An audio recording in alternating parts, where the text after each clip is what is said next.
হচ্ছে না, এই দুটো চেঞ্জ করে আমার দুটোই মানে এটা কাজ হচ্ছে, দুটোই চেঞ্জ করে নেবো। হ্যাঁ কাজ হচ্ছে, কিন্তু এটা মানে কখনো কাজ হয় কখনো কাজ হয় না। একসাথে চেঞ্জ করে নেবো। ঠিক আছে। আচ্ছা, আর ইউএসবি 2 না 1 ওটা লাগিয়ে দেখতে হবে, মানে 1 এটা একটু জোরে দাবাতে হচ্ছে। দুটোই দেবে, দুটোই ঠিক আছে, আর লোডের এটা কাজ হচ্ছে তবুও আমি চেঞ্জ করে নেবো আর কি, যদি তা তোমার যেটা যেটা প্রবলেম সেটা সেটা আমাকে বলো।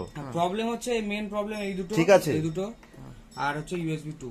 ইউএসবি 2 আর টোটালটা কি দেখে নেবো যে কোথায় কোথায় প্রবলেম আছে, কোন কোন কোন সব বাটনগুলো ইয়েগুলো হ্যাঁ আপডেট করা আছে। আপডেট করা আছে সবকিছু, ঠিক আছে। update করা আর সার্ভিসিং কি নর্মাল হবে নাকি ফুল সার্ভিসিং হবে? নরমাল। নর্মাল সার্ভিসিং আলাদা চার্জ হয়, আচ্ছা, আর ফুল সার্ভিসিং আলাদা চার্জ হয়। কত চার্জ? ফুল ফুল সার্ভিসিং করতে গেলে অনেক চার্জ হয়ে যাবে, মানে টোটাল জিনিস খুলতে হবে, বুঝেছো? টাইমও তো অনেক লাগবে। টাইম তোমার মিনিমাম 5টা বেরিয়ে যাবে।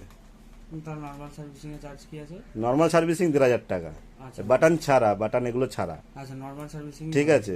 নর্মাল। আর বাটন আর বাটনগুলো নিয়ে এগুলো এবার কোনটা কোনটা আছে সেগুলো দেখে নিই, তবে তোমাকে বলছি কত কি করতে এগুলো হবে। চেঞ্জ করতে কত করে কি খরচ? হুম? এগুলো চেঞ্জ করতে বাটনগুলো এই বাটনগুলো চেঞ্জ করতে কত কি খরচ, এবার কটা কি হয় তারপরে আমি তোমাকে বলে দিচ্ছি, ঠিক আছে। পার পিস আপনার কত করে হয়? পার পিস হিসাবে আমি ধরি না, আচ্ছা আমি টোটালটা একটা আছে, এই কটা বাটন আছে তার মধ্যে সার্ভিসিংটা অ্যাড করে আমি বললাম দাদা তোমার এই টাকা হবে। হ্যাঁ হ্যাঁ, প্যাকেজে করে। এবার একটা একটা পিস করে আমি কি করে বলবো, না না ঠিক আছে, তুমি বুঝলা? না সিঙ্গেল সিঙ্গেল তাও কেমন কি আর হ্যাঁ খরচ? আর হ্যাঁ সিঙ্গেল সিঙ্গেল আমাকে তো খুলতে হচ্ছে টোটাল মেশিনটা, বুঝতে পারলা? যখন খুলছো হ্যাঁ আমি সবই সেটাই আমি বলছি, তোমার যা যা বলার থাকে তুমি বলো, প্লাস আমি চেক করেও নিচ্ছি তোমার টোটালটা, ঠিক আছে।